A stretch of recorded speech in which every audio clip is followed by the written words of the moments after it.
On November 8th, Operation Al-Fajr kicked off at the request of Iraq's Prime Minister Ihad Alawi and the Interior Iraqi government. The Marine Corps' Regimental Combat Team 1 and 7, along with elements of the U.S. Army, were called upon to assault and clear the corrupted city of Fallujah, which had been acting as a safehold for numerous anti-Iraqi insurgents and various foreign fighters over the past several months. For the Marines of 3rd Battalion, 1st Marine Regiment out of RCT 1, who have been conducting stabilization and security operations for the past 5 months in Fallujah's neighboring city of Al-Karma, the assault held a special significance.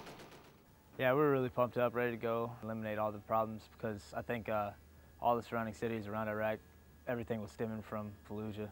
You know, they were coming in and going pretty much as they pleased. You know, we lost a lot of guys, and a lot of guys got hurt from just roadside IEDs, and you never really saw an enemy.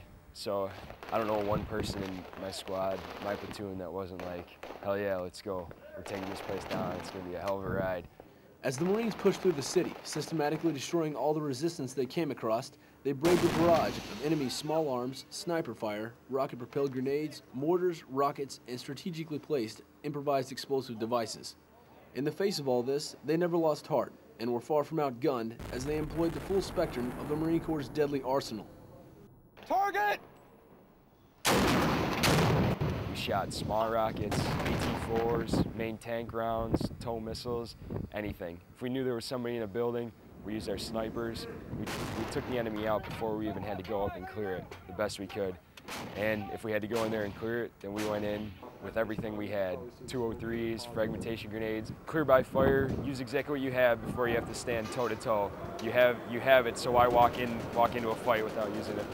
House to house, the Marines assaulted their way through the narrow alleys and booby-trapped streets of Fallujah, many times fighting an enemy who was hyped up on methamphetamines and willing to barricade himself in, fighting to the death. For many platoons, casualties became a reality. One of my squad leaders, you know, he was shot through the helmet, but it was just a flesh wound, thank God, but he's one of my best squad leaders, and it really hurt to lose somebody like that. A lot of Marines looked up to that corporal, but it just felt weird seeing somebody get shot that you're standing right next to at that moment. But as always, the Marines had to push on, accomplishing their mission, and for some, this meant assuming the responsibilities of their fallen brethren. Yeah, I mean, you always care about the Marines, you left and right, but I went pretty much worrying about, you know, just getting out alive, and then it kind of went from that to add, guys to worry about, plus myself, you know, it's people in a leadership position, it puts a strain on them in a combat environment. As they worked to fill their new positions and deal with their losses, they dug deep and found strength. It's really hard to keep on pushing and stay real focused when you've got, you know, close friends who've just been killed. You know, if anything, it provided a fire and a passion for them to continue the job that we started.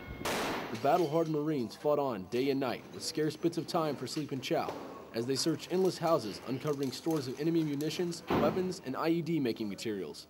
The small unit leaders of the battalion couldn't have been more happy with the Marines' performance under fire. My Marines did exceptionally well. I was surprised beyond all belief. Not one of them was hesitant, went in looking for the bad guys. They were happy to do it. It was something that they've trained to do. It's the reason they joined the Marine Corps.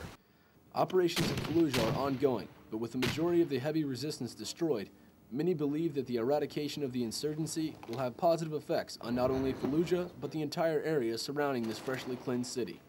I think that it sent a message out there, you know, that you can't have like a safe hold. You can't have a city that you could just, you know, hide in and operate out of.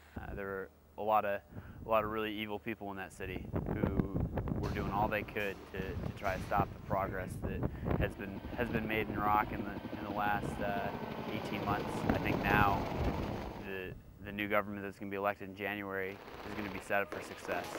Many of those who were in the fight feel a great deal of personal satisfaction in their victory.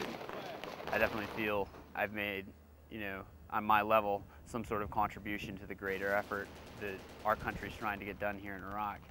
We did it. You know, we took down the hardest city in Iraq. This is what people join the Marine Corps to do. You might be in the Marine Corps for 20 years and never get this chance again to take down a full-fledged city full of insurgents, and we did it. Reporting from Fallujah, Iraq, I'm Corporal Jan Bender.